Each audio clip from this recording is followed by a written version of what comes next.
Putain, le but en demi-coupe de France. Bonsoir à toutes et à tous et bienvenue dans la troisième mi-temps du Middle. On va débriefer ensemble comme d'habitude pendant un peu moins d'une heure la 22e journée de top 14 et ce La Rochelle-Toulon qui a clôturé ce 22e exercice, on va dire ce 22e week-end de championnat. Avec moi sur le plateau, Loïc Bessière, Clément Labonne. Bonsoir messieurs. Bonsoir. Salut Vincent. Théophile, en régie, Théophile, on y viendra un peu plus tard, qui a passé la journée, là, c'est le jour de samedi, avec les supporters perpignanais. On va bien sûr parler de Perpignan dans cette émission. On parlera aussi de la victoire de l'UBB à Jean Daugé. Plus de 2 ans après, Jean Daugé est tombé avec l'Aviron Bayonnais, du coup, qui se fait très peur. Dans cette fin de championnat, on parlera aussi de Mathis Castro-Ferreira, le Toulousain, des Perpignanais, bien évidemment, victorieux à Montpellier, de Montpellier, qui va de plus en plus mal, et aussi Alivieri-Tiraka, Clément qui a eu la chance d'assister à ce Clermont Stade Français. Tu nous en diras plus quand même. Ah, tu teases. Mais match du soir. Match du soir. Match du soir, oui, match du soir. D'abord, La Rochelle passe en force, c'est le cas de le dire, parce que les Rochelais ont manqué d'efficacité. Mais comme souvent, on a envie de dire, les Rochelais, au bout d'un moment, c'est les gros qui prennent les choses en main. 3 essais d'avant, Botia, Antonio et Gégou à la fin. Mais La Rochelle, ça a été laborieux. Bon, l'essentiel est là. On retiendra ça aussi, surtout la victoire et le top 6 aussi. Oui, surtout l'essentiel parce qu'en avant-match, Rémi Thalès avait dit vitesse, initiative, plaisir. Il n'y a pas eu de vitesse, il n'y a pas eu d'initiative. Et après, les avant-Rochelais prennent sûrement du plaisir en percutant, mais nous, on n'en a pas pris beaucoup. Et ça veut tout dire, hein. Théophile a mis le bandeau au UBB. Il veut directement passer à UBB Bayonne et il veut passer ce match. Non, mais oui, mais surtout La Rochelle qui aurait pu gagner beaucoup plus facilement, mais qui n'a pas réussi en deuxième mi-temps. Ils ont fait le siège, ils avaient planté la tente et tout, mais ils n'ont pas réussi à marquer. Et Toulon a pris plein de cartons jaunes et c'est vrai qu'on a du mal à retrouver ce rouleau compresseur Rochelais qu'on avait vu ces dernières saisons, parce que les amants portent toujours le ballon. Skelton fait toujours aussi mal, mais ils n'arrivent pas à conclure, ils n'arrivent pas à marquer. Et derrière, en plus, quand ils écartent des très rares fois, Danti et Seteny ont encore été vraiment pas bons ce soir, quoi. Ouais, c'est vrai que le côté rouleau compresseur, Clément, on en parlait pendant le match, il n'y a pas ce côté tueur, en fait, cruel manque d'efficacité sur ce match, mais aussi les semaines précédentes. Donc ça peut inquiéter quand même. La Rochelle a gagné à De Flandre contre Toulon remanié. Bon, il fallait gagner, mais c'est vrai que dans le contenu, ça laisse beaucoup de monde sur sa fin, quoi. Oui, c'est l'image de leur saison. On en a beaucoup parlé, notamment après leur élimination en Champions Cup. C'est dur pour La Rochelle, c'est plus dur que les 2 dernières saisons. Ils seront sûrement pas dans les 2, je pense. Voilà, l'après-Coupe du Monde a été difficile et là encore, ils s'en sortent. Franchement, ils s'en sortent très très bien parce que si Baptiste Serin a la bonne idée de vouloir taper la pénalité à 5 mètres de l'embut de Rochelet, il peut y avoir match nul et là, déjà au classement, c'est pas du tout pareil. Et après, oui, comme l'a dit Loïc, ils ont manqué de ce côté tueur et surtout ce qui est. Alors on se répète tout le temps, mais ce qui est décevant, c'est cette ligne d'attaque qui est quasiment muette, hein, à part Dean Leeds qui s'est démené pour soit tenter des petits par-dessus, des diagonales, des passes sautées, mais sinon on a l'impression que c'est le vide quoi, derrière. C'est frustrant parce que quand on voit des mecs comme Danti qui est très puissant, Seteny qui a un bagage technique assez énorme, Reus qui peut créer des incertitudes, Jack Noel qui peut amener sa vitesse, normalement ça doit créer quelque chose et là une fois de plus il n'y a rien ou pas grand chose et ça remet aux avants et heureusement parce que sinon ça aurait pu tourner au vinaigre, hein. Ouais, mais je trouve quand même ils ont essayé, on peut pas dire qu'ils n'ont pas essayé, il y a juste eu un problème d'efficacité, de réalisation on va dire, mais oui. Tu vois, Vincent Misseux nous disait ça a presque un peu plus joué que les précédents matchs. C'est peut-être pas encore moins rassurant pour les Rochelais, mais ils ont essayé, mais il y a eu toujours cette tu vois, j'ai une image d'Ilin Leys, il y a je pense un 6 contre 2 à jouer, il fait une passe au pied qui est au final ratée. Au bout d'un moment, Jules Favre glisse en bout de ligne alors que le décalage était fait. Paul Boudéa en première mi-temps aussi a une énorme occasion, il ne va pas au bout. C'est ce côté tueur, ce manque d'efficacité qui, dans les prochaines semaines, peut coûter très cher. Ce manque d'efficacité peut coûter très cher. Ah bah là, en phase finale, ça peut coûter très très cher. Et La Rochelle sait quand même gagner des matchs. Ils sont allés chercher 2 fois la Coupe d'Europe, mais là, on voit que La Rochelle-là pouvait absolument pas battre le Leinster. On le voit avec un peu de recul. Enfin, il leur manque beaucoup trop de choses. déjà devant la puissance, ils en ont un peu moins. Et puis on voit qu'ils sont vraiment en manque d'idées. C'est vrai que, je vais le redire, mais derrière, Noël a été décevant encore. C'est vraiment pas son pire match. Jack Noël, pour le coup, il a essayé, il est venu plusieurs fois justement dézonner ce qu'il pouvait lui reprocher ces dernières semaines. Mais ouais, Jonathan Danty, on l'a pas trop vu jusqu'à un coup de coude qui a coûté cher. Non, peut-être le seul bon truc ce soir pour les Rochelais, c'est Botia qui marque pour sa 200e. L'image est quand même belle, il a connu à Pro D avec le club, mais ouais, en phase finale, ça va être dur pour La Rochelle. Parce qu'une fois de plus, on voit que si La Rochelle on arrive à les contenir devant, comme l'ont fait les valeureux Toulonnais, derrière, ça manque d'idées. Ouais, la Rochelle, du coup, qui est 5e. Bon, ils sont quand même dans les 6, les Rochelais, il fallait gagner. Ils étaient hors du top 6 après les matchs de samedi. Perpignan, du coup, avec 3 points d'avance sur Perpignan qui est 7e, et 6 sur Castres qui est 8e. Donc déjà, bon, t'as quand même un petit break d'avance avec la 8e place. Va falloir lutter avec Perpignan, sûrement. Perpignan, on va en parler, vous inquiétez pas. Je vois qu'il y en a déjà beaucoup des Perpignanais. On s'est aperçu, c'était la semaine, il y avait beaucoup de Perpignanais dans le chat. Ils sont en feu, c'est bien. Après qu'ils en profitent. Faut qu'ils fassent de l'audience sur Guirama. Pendant qu'on parle de La Rochelle, ils peuvent lire les articles. Et d'ailleurs, je vois Théophile, mais demain matin, vidéo du coup de Inside avec les supporters catalans. Voilà. Qui sera mieux que le reportage Canal, faut le dire. Ah ben forcément. Moins de moyens, mais plus de talent. Et c'est là où est la différence. Et je vois Théophile en régie qui est heureux. Mais il comprend pas le moins de moyens. Le plus de talent, il savait, moins de moyens, il n'est pas vraiment d'accord. Mais bon, c'est comme ça.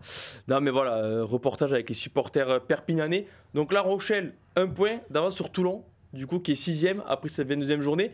Et au final, Toulon, c'est très frustrant parce qu'ils partent avec 0 point. Ils auraient largement mérité un point de bonus défensif. Non pas par leur domination, ils ont été dominés, mais par leur courage et vraiment le manquer de discipline. Ça arrive souvent quand tu es dominé, mais ils ont fait preuve de courage. Ce Toulon remanié.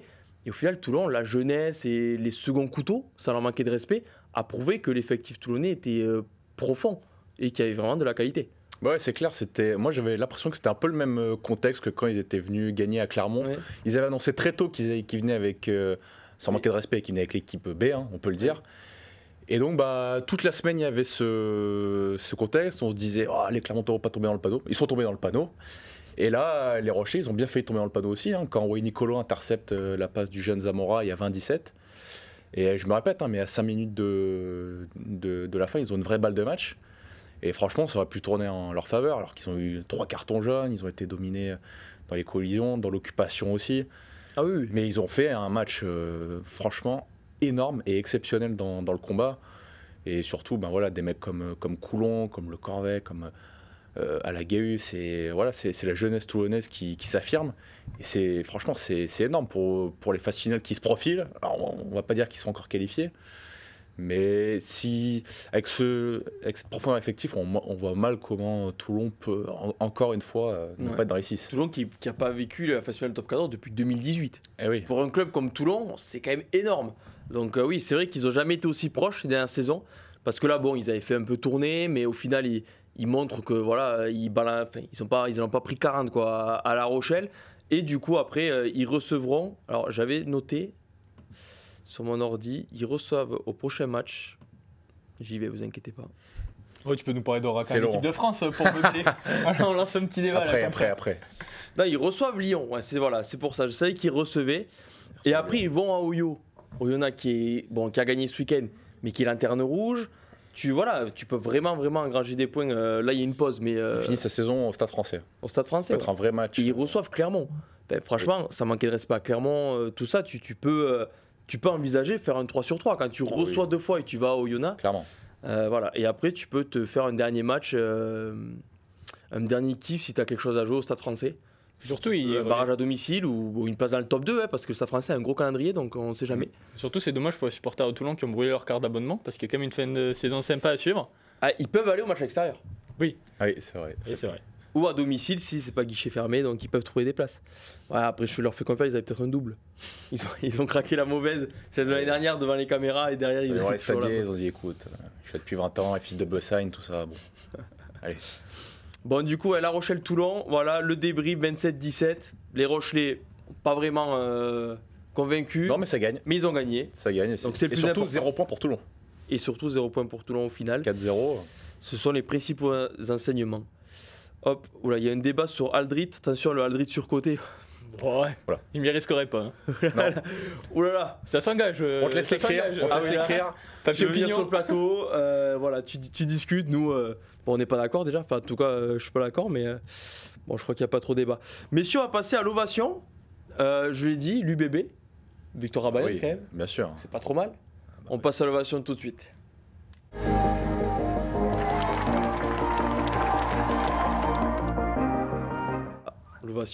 L'ovation comme ça.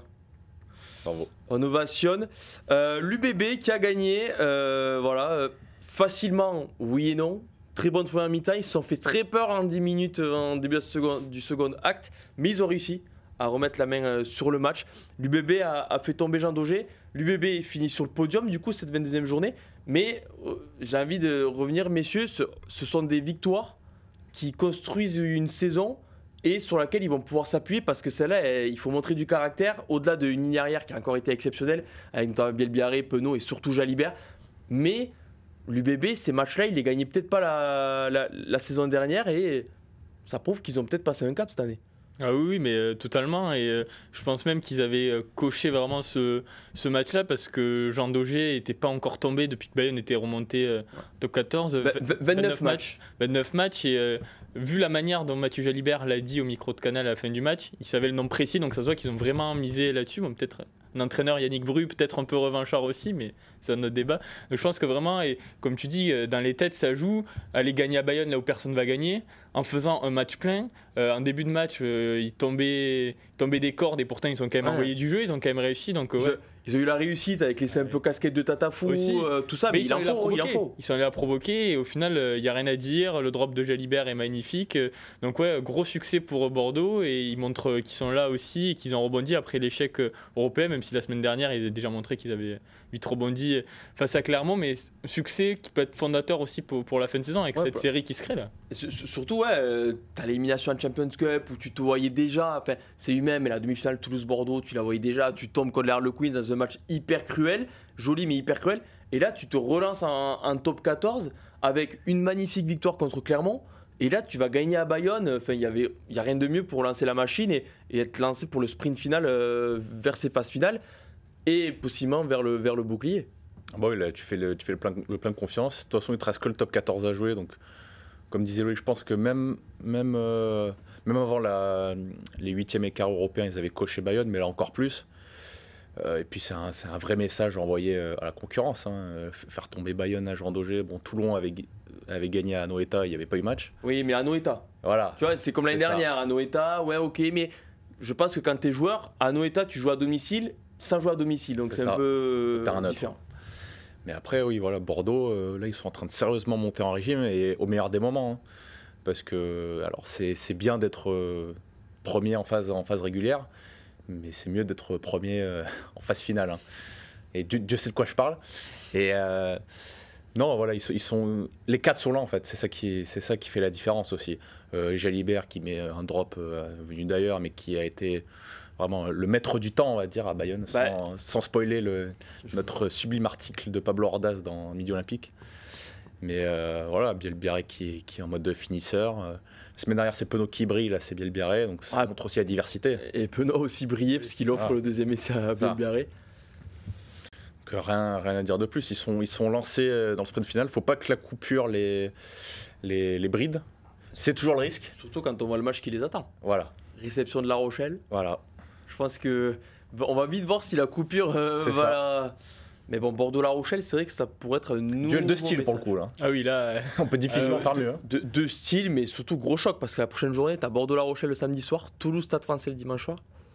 Attention quand même. Mais surtout, on parlait de matchs qui se cochent. Et il y a Pau-Oyonnax, mais bon après vous savez pas le rugby, c'est comme vous voulez, mais bon, Pau-Oyonnax. N'écoutez pas les autres. Je rigole, bien sûr, attention les amis palois et Oyonnaxiens. Mais bon. Après, à 13, c'est tomber plus dessus. facile pour Oyonnax, mais après je dirais, c'est fait voler, après vous faites ce que vous voulez. Quel marteau. Il a dit Oyonnax en plus. Oui. Je dis Oyonnax, je suis sudiste, je dis Oyonnax. Alors qu'il a le logo derrière lui. Comme, oui, j'ai le magnifique logo. Et c'est surtout, comme dirait Richard Doust, je m'en souviendrai toujours, sur le plateau de Canal+. Très très peur. Il a regardé, il a dit, vous dites Da ou Dax. Tout le monde a dit Dax, il dit bah.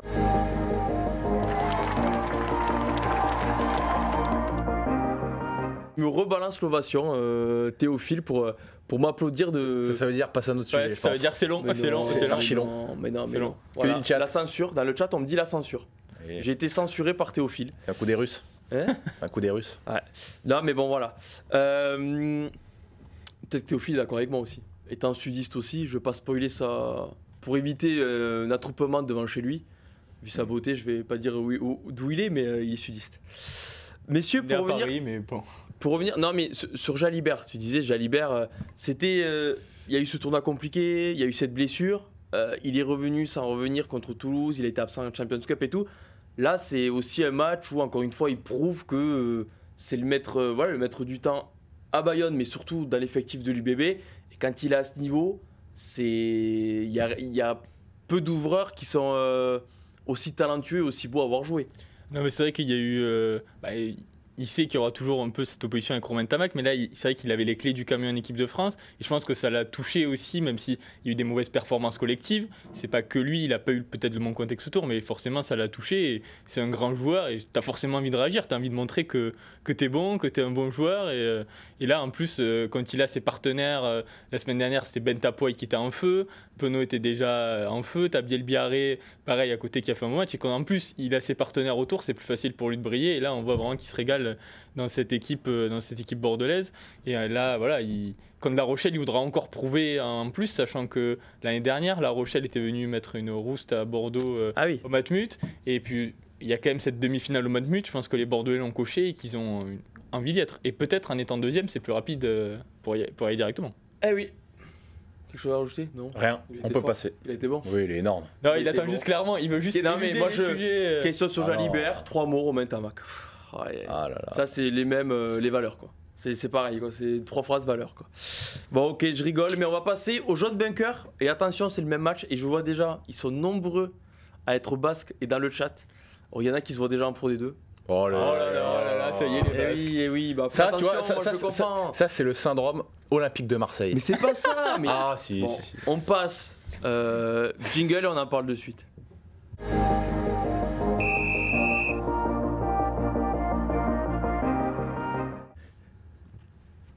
Bayonne. Alors, bon, ils se voient déjà en Pro D2. Certains se voient déjà en Pro D2. Je comprends l'inquiétude. Tu peux comprendre l'inquiétude Oui, quand oui, t'es on peut Bayonne. comprendre. Tout était beau avant. Tu avais de belles victoires à domicile. Certes, qu'à domicile, c'était un peu compliqué à l'extérieur. Là, tu perds à Anoeta. Tu te fais corriger à Anoeta. Tu perds ton invincibilité qui était un peu ton seul bouclier, qui était un gros bouclier, hein, certes, mais ton seul bouclier dans cette saison un peu extérieure domicile, oui. Je dis pas qu'ils vont être barragistes, mais Bayonne joue, voilà, comme dit, joue à se faire peur et regarde vraiment, vraiment vers le bas, quoi, maintenant. Mais c'est vrai que hier, c'était un peu drôle parce que, comme tu l'as rappelé tout à l'heure, il y a un moment de deuxième mi-temps où ils reviennent bien. Et là, tu te dis, bah, est-ce que ça va une fois de plus tourner? On ne sait pas trop comment en faveur de l'aviron bayonnais. Cette année, il y a quand même eu des matchs miracles. Le Racing, Oyo. Bah là, non, en face, c'était trop fort. Et donc, à un moment, oui, il fallait que ça s'arrête. Ça va peut-être être ce match-là, un mal pour un bien pour les Bayonnais qui vont vraiment se dire, bah là, on joue le maintien. Parce que j'ai pas l'impression qu'ils étaient vraiment concernés par cette lutte pour le maintien ces dernières semaines. Alors, ils ont un matelas, je vais pas dire que c'est alarmant. 6 points. 6 points d'avance sur Voilà. Montpellier, c'est pas non plus énorme. Il reste 4 matchs. Mais oui, t'es pas 1 ou 2 points à savoir que si l'autre fait mieux que toi la prochaine journée, t'es 13e. Le MHR existe, heureusement pour eux. Et Oyonnax, dernière place, c'est condamné. Mais oui, après, c'est vrai que c'est toujours bien de rester invaincu à domicile. Mais bon, là, voilà, au moment, ils étaient plus forts en face et il va falloir vraiment qu'ils se reconcentrent pour le prochain match. Et il y avait une question dans le chat, le poids de la défaite face au Stade français, dans les têtes bayonnaises. J'allais y venir. Cet homme lit dans mes pensées. Je ne sais pas qui il est, mais Alors, il lit dans mes pensées. J'aimerais faire 10 millions de choses dans la vie, mais pas ça. Ça a l'air tellement vide que je m'ennuierais peut-être dans tes pensées. Non, mais c'est vrai que la défaite de Paris pèse peut-être dans les esprits bayonnais à se dire on a tellement loupé le coche, on serait tellement tranquille pour la fin de saison qu'au final tu te retrouves à une défaite à la dernière seconde, c'est toujours dur de s'en relever. Défaite à domicile, là tu pars pour une pause. Enfin, ça va cogiter dans les têtes bayonnaises pendant 2 semaines. Bah oui, ça leur a clairement fait mal. On a vu à quel point Camille Lopez était très en colère, notamment après la dernière décision de l'arbitre, M. Nuchier. Mais de toute façon, là, l'invincibilité à domicile, ça leur pendait au nez. Loïc l'a dit, il y a eu Oyonnax, il y a eu le Racing, il y a eu La Rochelle. Ça a été des matchs miracles. L'année dernière aussi, il y en a eu pas mal. À un moment, ça devait tomber. Ils ont pris une gifle contre Toulon. On se disait, ouais, c'est Anoeta, machin. Et là, alors oui, il y a ce sursaut pendant un quart d'heure contre Bordeaux, mais si tu prends le match sur la globalité, il y a toujours 15 points d'écart, en gros. Hein. Donc, est-ce que c'est un mal pour un bien ? Moi, je pense pas, parce que la prochaine journée, ils vont au Racing, où là, il va falloir sortir un match assez exceptionnel. Ensuite, ils reçoivent Perpignan, ils vont au Oyonnax. Donc, la chance qu'ils ont, c'est qu'ils ont quand même un beau matelas sur Montpellier, qui lui aussi a un calendrier assez fou. Je pense que ça va le faire pour Bayonne, ric-rac, mais par contre, c'est vrai que... Alors, je dirais pas que le projet est mis à mal, hein. Attention, hein, Bayonne, on rappelle que c'est sûrement leur deuxième année en top 14, ils étaient montés l'année dernière, ils ont fait un gros recrutement. Mais pareil, il y a certaines recrues je pense qu'on voit pas assez cette année, qu'on a lancé beaucoup, notamment je pense à Rissolge, hein, qui était censé incarner, qui devait remplacer déjà Gaëtan Germain, on le rappelle, hein, qui est très lourdement blessé et qui a longtemps porté Bayonne notamment au pied. Et voilà, je pense à lui. Carreras, va falloir qu'il s'acclimate encore plus. Oh, Carreras, je te trouve dur là-dessus quand même, il est plutôt bon. Oui, il est plutôt bon, mais je veux dire, il est arrivé un peu tard. On va voir. On va voir, mais en tout cas, c'est une belle piqûre, je pense, pour Bayonne. Mais qui se maintiendra, je pense. Ouais, et sur quoi je voulais rebondir ? Non, parce que je voulais rectifier, il y a 5 points d'avance. Seulement. J'avais dit 6. Mais il y avait 5 parce que... Comme c'est compté, c'est bien. Non, mais j'ai regardé hier et en fait, il y a eu bonus défensif pour Montpellier contre Perpignan. Après, il faut voir au point de terrain. Montpellier-Bayonne, ce que ça a fait, si jamais égalité. Montpellier avait gagné à Bayonne. Mais non, c'est pas possible. Non, Montpellier avait gagné contre Bayonne à Montpellier. Mais Bayonne avait pris bonus défensif, je crois. Mais Bayonne-Montpellier, ça s'est pas joué ici ? Si, ils avaient gagné assez largement Bayonne. Ouais, mais je pense pas qu'ils avaient pris le bonus offensif pour... Les Basques vont nous le dire dans le chat. Ouais, le chat, là. Activez-vous. Faites notre travail. Le chat, s'il vous plaît, ça parle de Aprasidze et Rodrigo Bruni aussi. Ah, c'est vrai qu'Aprasidze, mais ils ont disparu, c'est vrai, les deux Rodrigo Bruni. On a oublié son existence. Alors, on critiquera peut-être les performances, mais à la mêlée, c'est pas là où ils en ont le plus besoin. Roy et Machon ont quand même bien tenu la baraque. Bah, Roy était blessé plusieurs semaines. Hein. Ouais, oui. Et il est revenu. Mais... Bruni, oui, c'est vrai que Bruni, surtout que Bruni. Hier, j'ai eu l'impression aussi que Polos, je sais pas comment on prononce. Ouais, Polos, très bon joueur. Ouais, j'ai trouvé un peu décevant hier. Ouais, pas hier. Parce que justement, hier, quand j'ai vu qu'il se mettait. 34-19 à Bayonne, on me dit à l'oreillette parce qu'il y a 32-16 dans le chat. Peyo, attention, tu vas vraiment descendre. C'est Mouskardit. Peyo Mouskardit. C'est sûr, Mouskardit. 34-19 pour Bayonne et je crois qu'ils avaient pris un point à Montpellier si je me trompe pas. Devant, s'il y a égalité. Oui, voilà. 28-23, c'était au fil à l'oreillette. 28-23, je crois qu'ils prennent le bonus défensif à la toute fin du match. Bon, mais Bayonne a. Bon, mais du coup, 6 points d'avance parce qu'en soi, 5 points, t'es devant Montpellier. Bon, les Bayonnais vont se faire peur. Écoutez, qu'est-ce que vous voulez. Voilà. On leur souhaite de se maintenir quand même à l'aviron. Oui, beau public, belle ambiance, beaux joueurs. Voilà. Oui. Et on va passer aux caisses de la semaine, messieurs, avec quelques beaux noms, comme d'habitude. On en parle tout de suite.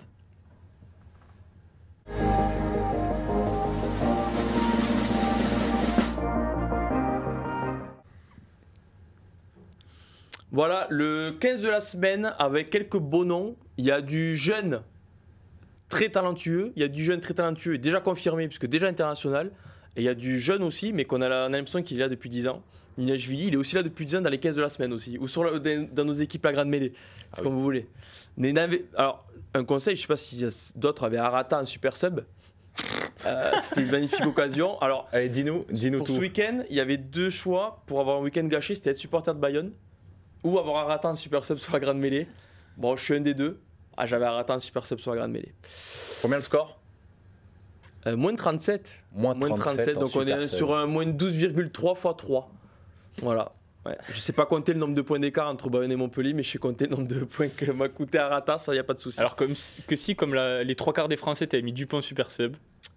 Alors oui, mais moi étant un joueur de panache, j'évite la facilité. Ouais, voilà. Non et pourtant Arata, je le voyais bien sur le synthétique à Oyo, beaucoup d'espace. Puis bon, après voilà, c'est des choses qui arrivent des fois. Tu sais, le mec qui n'est jamais tombé est moins fort que celui qui tombe et qui se relève. Hein. D'accord, Mandela. On peut continuer. Vas-y, remets-nous un jingle là, Théophile, faut bon. stopper ça. Bon, messieurs, Castro.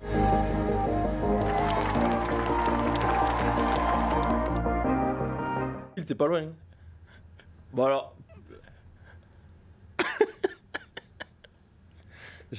Alors, puisqu'il joue, voilà, il joue, je vais donner l'adresse de Théophile ou son numéro de téléphone, c'est comme vous voulez. Mon téléphone.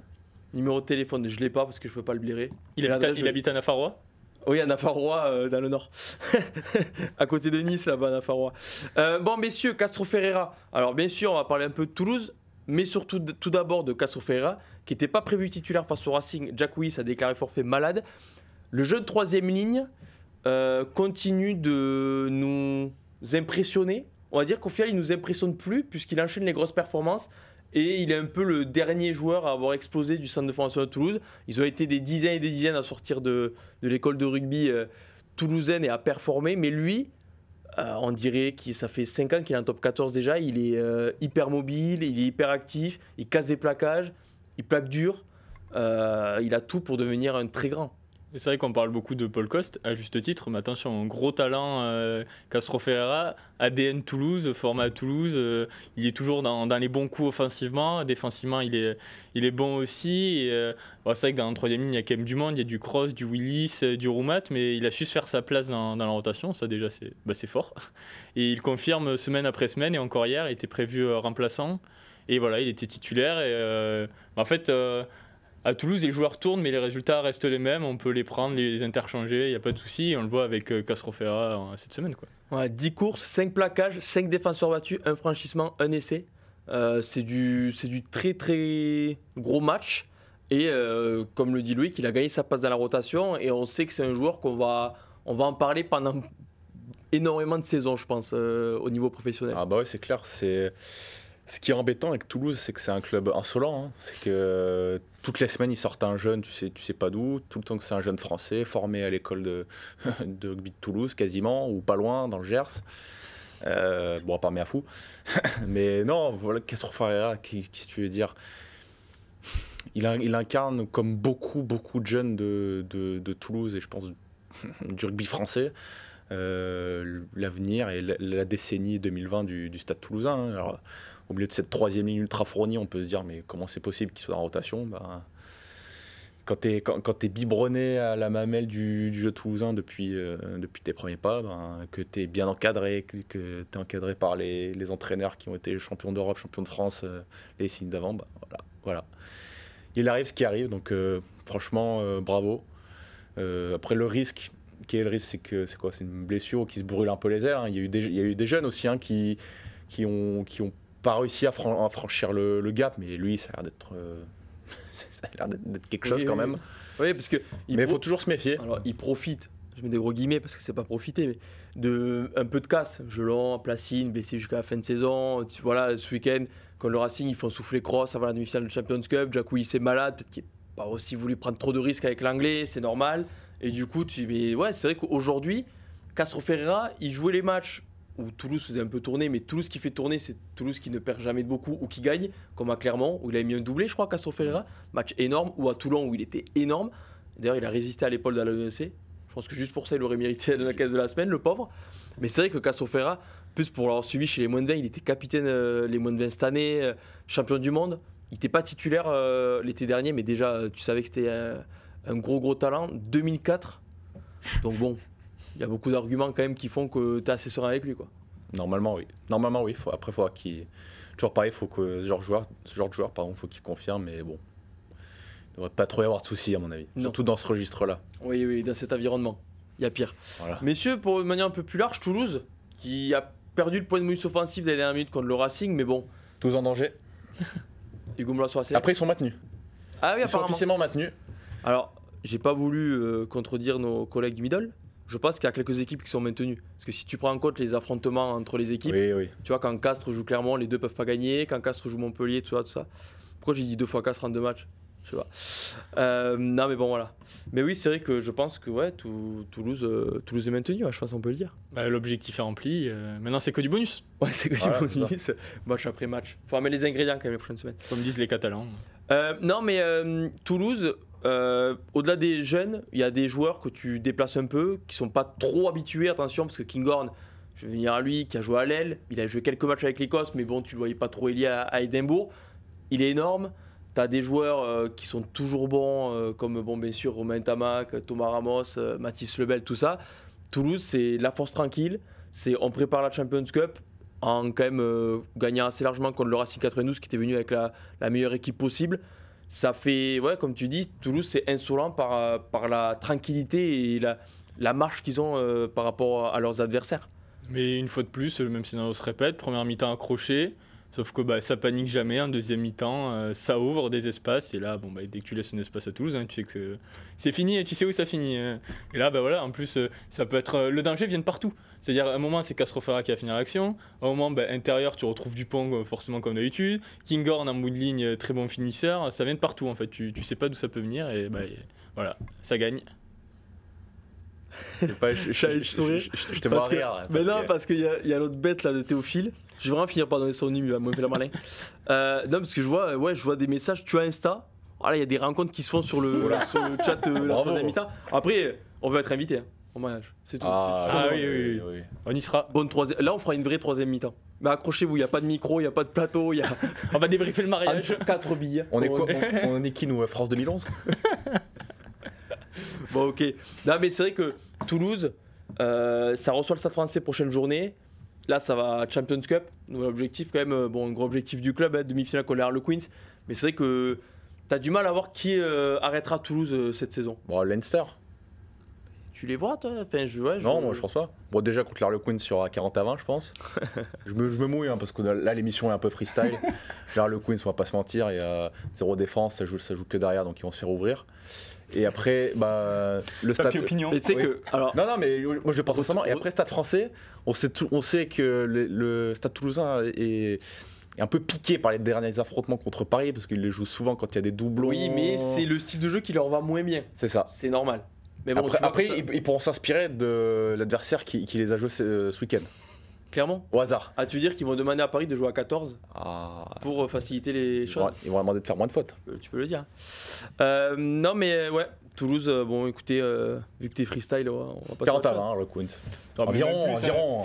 J'ai regardé le résumé des Harlequins ce week-end. Défense, c'est porte ouverte. Alors derrière, il y a des mecs qui sont bons. Vous voulez qu'on regarde le résumé de Harlequins Toulouse en Angleterre, sur le terrain d'Harlequins il y a 4 mois? Franchement, 40 ans, ce que ça avait fait? Si, parce que ça reste une demi-finale. Ou alors il lève le pied à la fin. Enregistré. S'il y en a un qui est inquiet pour Toulouse contre les Harlequins, qui vienne nous le dire. Vous êtes inquiet? Non.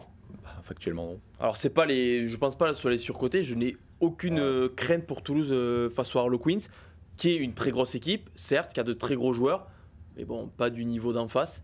Et je pense que oui, défensivement, ça va exploser comme du popcorn les Harlequins, qui auront des joueurs pour déclencher des choses et peut-être mettre en difficulté la défense toulousaine. Des points, évidemment. Mais ils en prendront plus que ce qu'ils en marqueront, je pense, au stadium. Et te dire, question bête, à part peut-être Esther Huzen, qui des Harlequins est titulaire à Toulouse?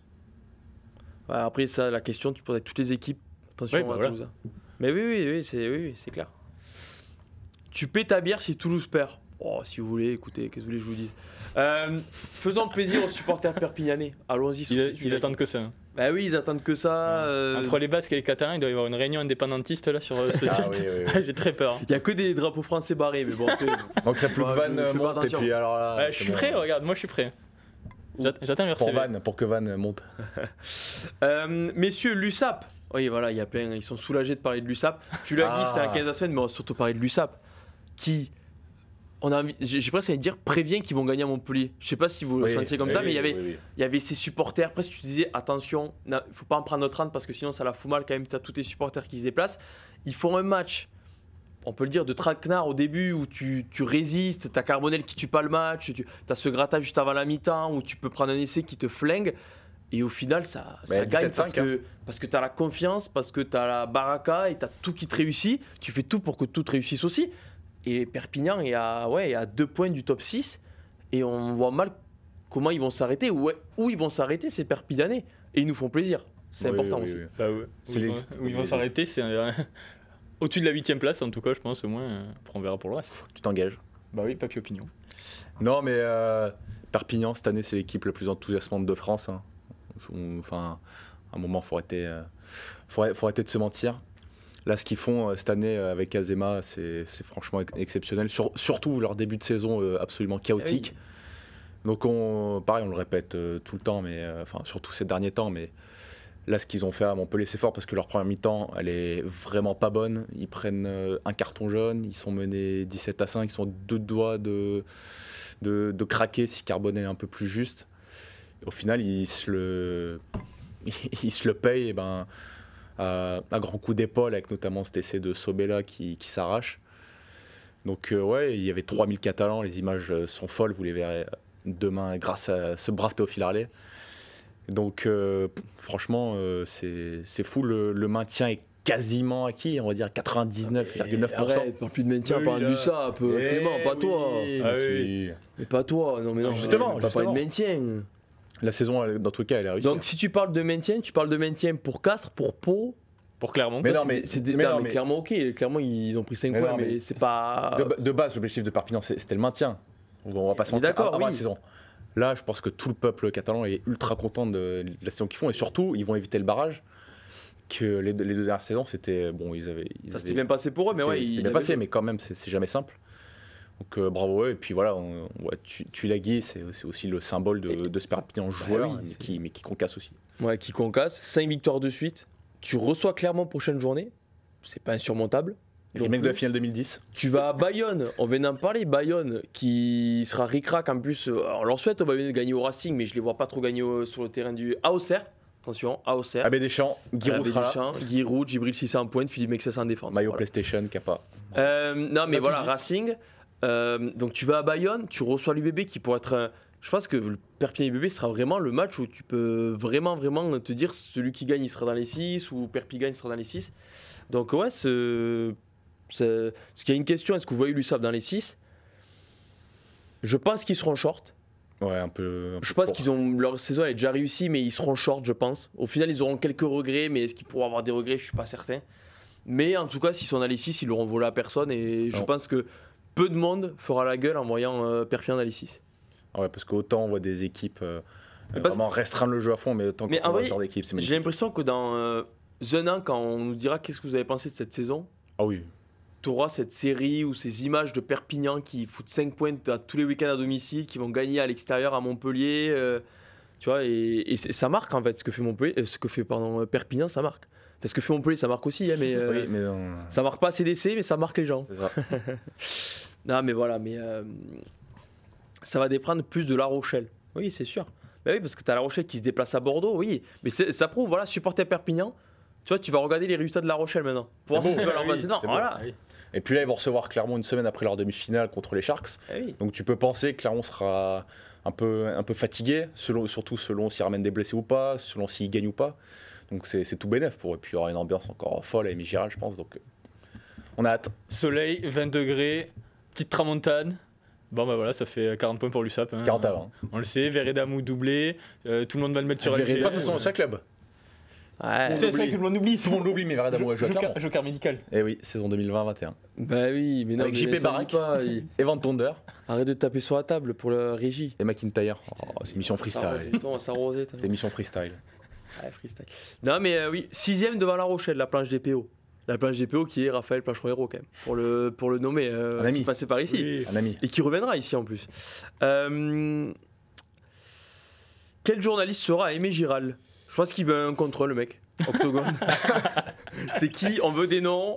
À Aimé Giral, Rémi Ruggiero, je pense. Nous, on y sera, mais on y sera touriste. Ah, mais ils y seront en plus, c'est vrai, vous y serez. Bah écoute, et la veille, Béziers-Nevers. Mais non, mais calez-vous une bière à la bodega. Bien sûr. Ou un coca, attention. Un coca. Attention, l'abus avec modération.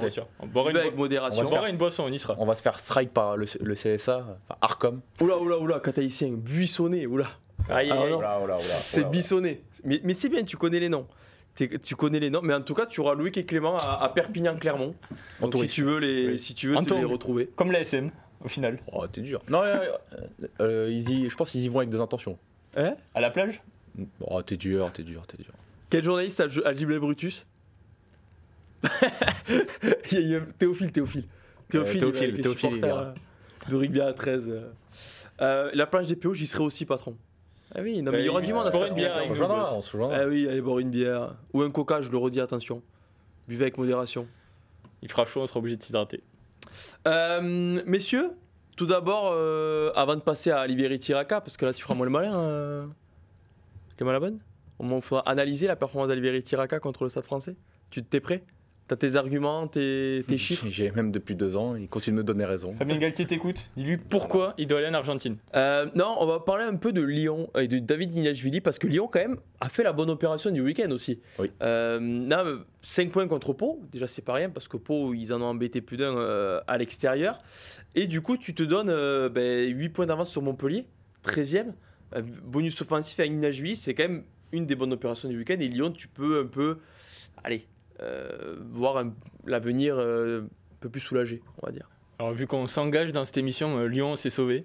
C'est bon, ils ont fait le trou maintenant, je pense, sur Montpellier. La dynamique est meilleure aussi. Et là, vraiment, les individualités portent le loup. Couillou encore marqué. Le retour de Berdeux leur fait quand même du bien. Niashvili, et surtout, on parle peu de lui. Mais en plus, il me semble qu'il devait être pas conservé par le loup. C'est Tiaptiet, qui me semble n'était pas conservé par le loup. Finalement, il gratte un contrat joker, je sais pas quoi, en fin de saison dernière. Et je trouve qu'il fait une très belle saison. Il a vraiment du gaz. Hier encore, je l'ai trouvé très intéressant. Donc c'est un peu la belle histoire. Mais Lyon, je pense que sauvé par ses 3 quarts plus que par son paquet d'avant. Mais au final, victoire bonifiée, bien méritée contre Pau. Et on les reverra la saison prochaine, quoi. Ce cas, c'est que tu as déplacement à Toulon, difficile. Tu reçois le Racing, pas facile. Mais bon, à domicile, attention, parce que Lyon, c'est la pire équipe top 14 à l'extérieur. Je crois qu'ils ont pris qu'un point. C'est énorme, un point à l'extérieur quand tu vois ce top 14 qui est assez homogène. Mais c'est la 3e meilleure équipe à domicile. En tout cas, avant le match. Donc, possiblement, ils sont passés 2e. Il me semble qu'ils ont perdu contre le Stade français chez eux cette saison. Il me semble, franchement, ouais. Et du coup, et surtout que tu finis contre le Toulouse, qui pourrait être assuré d'être dans les deux. Donc, tu pourrais te faire un petit match tranquille. Une petite revanche à prendre du match aller aussi. Oui, j'y étais pas trop. Et surtout qui sera peut-être avant ou après une potentielle finale de mais c'est ça. d'Europe. Et surtout que Toulouse sera sûrement, sûr d'être dans les deux. À voir s'ils veulent être premier ou deuxième. Mais bon, tu vois, inconsciemment, tu joues pas pareil quand tu es sûr d'être dans les deux. Que voilà. Mais du coup, Lyon qui a fait la bonne opération. On va y passer. MVP la grande mêlée, Théophile. Il va lancer le jingle. Il va pas me boycotter cette fois, le bon. Non, mais on va parler d'Aliberi Tiraka, MVP la grande mêlée. On en parle tout de suite.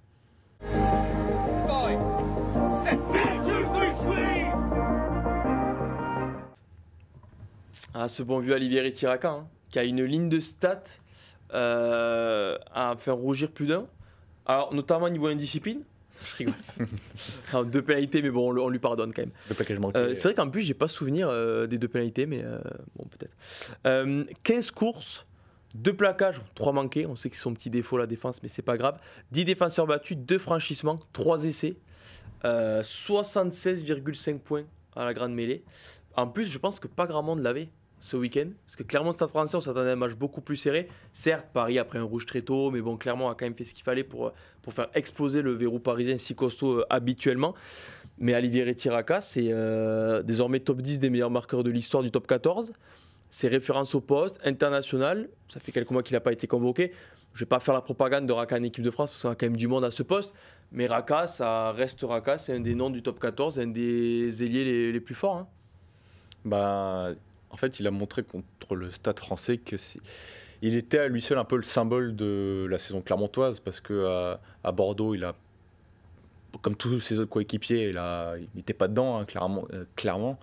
Et là, contre le Stade français, comme tous ses coéquipiers, il était vraiment dedans. Et que ce soit en attaque ou en défense, en défense, non, pas du tout. Il fait 2 plaquages manqués, mais après, sur la suite du match, il a été plus performant. Et de toute façon, quand il est lancé dans son couloir à 5 mètres de la ligne, il est quasiment inarrêtable. Franchement, c'est l'une des grandes satisfactions de l'ASM. C'est l'un des talismans un peu offensifs de Clermont. Il y a lui, Moala, Lee. On va dire quand ces 3-là sont là, c'est vraiment pas pareil. On le sait. Ah oui. Donc 10 essais déjà cette saison. Son record, c'est 13 sur un exercice. Donc je pense qu'il va viser... Il a visé 14 ou 15, mais quand il est dans cette forme internationale, oui, évidemment, si j'étais Fabien Galtier, je regarderais d'un peu plus près la fin de saison de Clermont, surtout qu'il y a une tournée en Argentine qui se profile. avec quelques ailiers qui pourraient être retenus, Voilà. soit par leur club s'ils vont en demi-finale ou finale, ou C'est laissés au repos. On sait que en Argentine, quelques cadres, même par exemple des Damien Penaud, s'ils sont sélectionnables, pour être laissés au repos, pour faire jouer un peu les jeunes. Il y a quand même du monde à l'aile Bien sûr. qui toque, voilà, qui frappe à la porte. Des joueurs qui n'ont pas été essayés au niveau international. On a l'impression que Raka n'a jamais vraiment été dans les plans de l'équipe de France, en tout cas du staff actuel. Ça pour taquiner, et puis en plus, enfin voilà, là il a fait un énorme match contre le Ulster, il avait fait aussi un très gros match, mais après il a été très, très inconstant aussi cette saison. Et, il a l'image du club. Hein. Voilà, Il a l'image de Clermont. exactement. Mais malgré tout, ça reste une valeur sûre. Quand tu cibles un match, en général, il répond présent. Et je pense pas que ce soit le dernier mec que Urios met sur la feuille de match. Voilà. Il doit pas le mettre dans les premiers, quoi. Tu le mettrais premier, toi, en tout cas. Bah, il est gif déjà. Donc ça compte beaucoup à Clermont, parce qu'on sait qu'ils ont des difficultés. Il est gif, il est bon, donc bah voilà. Donc tu le sélectionnes. Alors que Loïc, lui, veut jouer en 1 contre 1 à Liberty Raka, tu disais à l'émission. Non, pas vraiment, non. Okay. Ça a parlé d'un access match Béziers-Montpellier dans le chat. On va pas se mentir, toute la France en rêve. Oui. Vraiment, Les Biterrois en rêve. tout le sud-est. Non, Mais Non, toute la France en rêve. on va pas faire un passage pour les deux. Je trouve que Béziers, j'ai du mal à les voir en finale. Mais C'est dur. la demi-finale à Le l'extérieur. cut de la demi à l'extérieur va être très très dur. Surtout quand tu vois les deux équipes qui vont recevoir. Enfin, oui, qui vont recevoir, puisque le France Rugby et Van recevront en demi-finale quoi qu'il arrive. Complexe. Un du coup- prono sur le Quel championnat. rapport avec Raka? Bon, aucun. Hein. Ah ouais. Bah, je me dis que. Attention, il y a une jingle qui va tomber Je là. me dis que clairement, écoute, mais donne pas des idées, il est influençable après dans la régie. Il va le faire, regardez, il va le faire. Mais non, mais rien à voir avec Raka, mais un pronostic champion de Pro D2.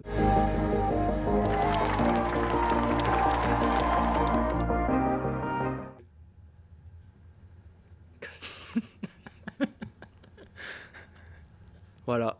Ouais, il est heureux, non mais il est heureux, c'est hyper prévisible. Voilà, t'es aussi prévisible que je sais plus, je vais assassiner personne. Un prono champion de Pro D2 du coup, pour que tu aies l'émission, elle est un peu de Pro D2. Ah, moi je vais me mouiller Grenoble. Oh, j'ai dire pareil. Putain, je vais devoir changer. Bah, tu peux garder Grenoble. Mais si, il faut faire du panache. Mais si, franchement, Pro D2 c'est souvent dynamique. Hein, et Grenoble, dynamique, expérience des phases finales. Eh oui, je suis d'accord. De très bons joueurs aussi. Ok. Bon bah du coup. Et toi, du coup, c'est quoi?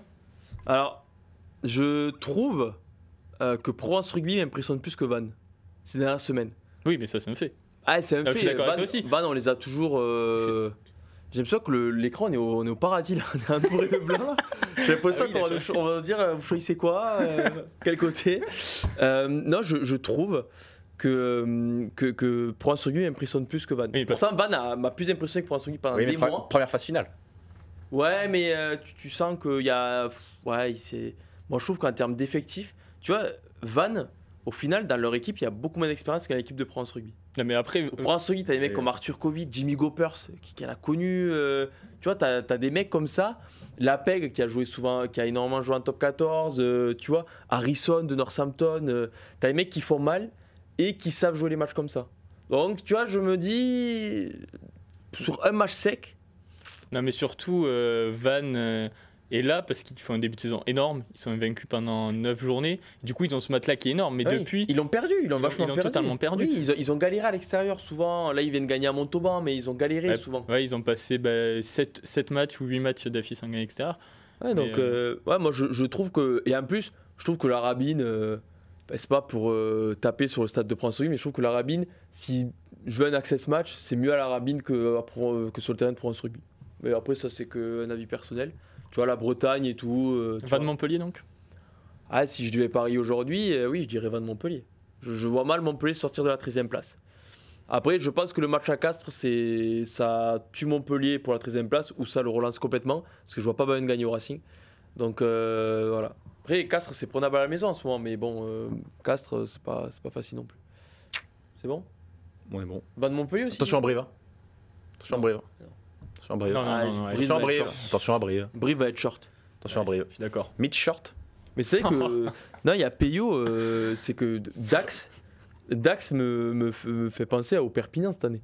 Ouais, Je sais mais, pas si ça manquait de respect ouais, mais Dax, Ouais, je mais- pense, justement, en phase finale, c'est une Ah équipe non, mais je dis pas non, non, non. qui a déjà réussi sa saison inconsciemment. Et Ah, du tu coup, peux dire ça pareil de Perpignan. Hein? Tu peux dire ça pareil de Perpignan. oui, mais non, mais Perpignan, ça peut être le même problème aussi en phase finale, hein, justement. J'accorde mes violons. C'est vrai que oui, il y en a qui disent si Montpellier va descendre en Pro D2. Mais justement, Montpellier, je pense, non. ça peut être plus encore que Bayonne, parce que Montpellier, Bayonne savait qu'ils allaient peut-être pas jouer le top 6, il faut une bonne saison nationale. Montpellier, un barrage sur pas du stade de la Méditerranée, mais le stade des Alpes plein ou la Rabine plein, peut vraiment trembler. Ils peuvent vraiment se faire très très peur parce qu'ils n'ont pas un grand fond rugbystique. Carbonel au pied, il n'est pas en confiance et je pense qu'ils peuvent se faire vraiment très très peur en access match. Écoutez, réponse dans les prochaines semaines. Hein. Donc voilà, merci messieurs. Merci à toi. Merci à toi. Merci à Merci à tous dans le chat. Attention, demain matin, hein, vidéo avec les supporters de l'USAP. Ne manquez pas ça, elle est exceptionnelle. Ils ont intérêt à bombarder sur Rugby-Rama, les Catalans. Donc, bombarder sur Rugby-Rama. Il est allé à Navarro en Catalogne. Les supporters catalans, faut partager sur les réseaux, faut faire briller quoi. Donc la personne qui a fait la vidéo est pas très très compétente, mais bon, on peut s'en sortir quand même, non? Ah même pas, on peut même pas s'en sortir. Ok. Là, je rigole bien sûr. Théophile qui est un régie, qui l'a bien fait. Un ami, bien sûr. Je dirais une connaissance, un collègue de boulot.